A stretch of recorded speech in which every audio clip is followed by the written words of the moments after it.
I'm Tony Soldano, Senior Pastor of All People's Church, and I want to welcome you to After the Fact.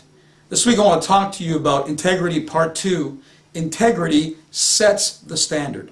Do you know, you need to set your standards long before the situation arises. In Genesis chapter 39 and 9, we have a story of Joseph, the son of Jacob, who, of course, if you'll read the story, you'll find out that he was sold by his brothers and basically became a slave in Egypt and worked for a master called Potiphar. And how he was doing so well in Potiphar's house and got promoted, and Potiphar trusted him, because remember what we said last week, that trust is the currency of credibility. Potiphar trusted Joseph so much, and he was being blessed so much, he had no idea what he owned except for the food that he ate, the Bible tells us. Until one day Potiphar's wife began to make googly eyes at Joseph and wanted to have a sexual relationship with him.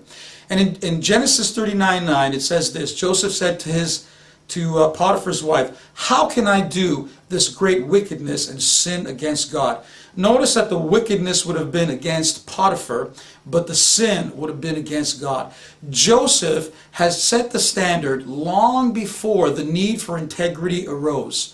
You know, if you don't set that standard ahead of time, when you get into that situation of temptation, because integrity is always tested in the arena of temptation, then you're going to be tempted to sell out. You're going to be tempted to be bought out. You know the old saying that says, every man, every woman has a price. I don't believe that. The Bible says that Daniel purposed in his heart not to defile himself. And obviously Joseph was a man of integrity who had set the standard long before, that even when he was tempted by a seductress, even when he could have done this thing, gotten away with it, he could have made excuses, you know, I'm a slave, I deserve this, I have the right to this, and why shouldn't I do this, and who is ever going to know? No, he was a man of integrity, and because he had set the standard long before the situation arose, he actually was able to stand in that day.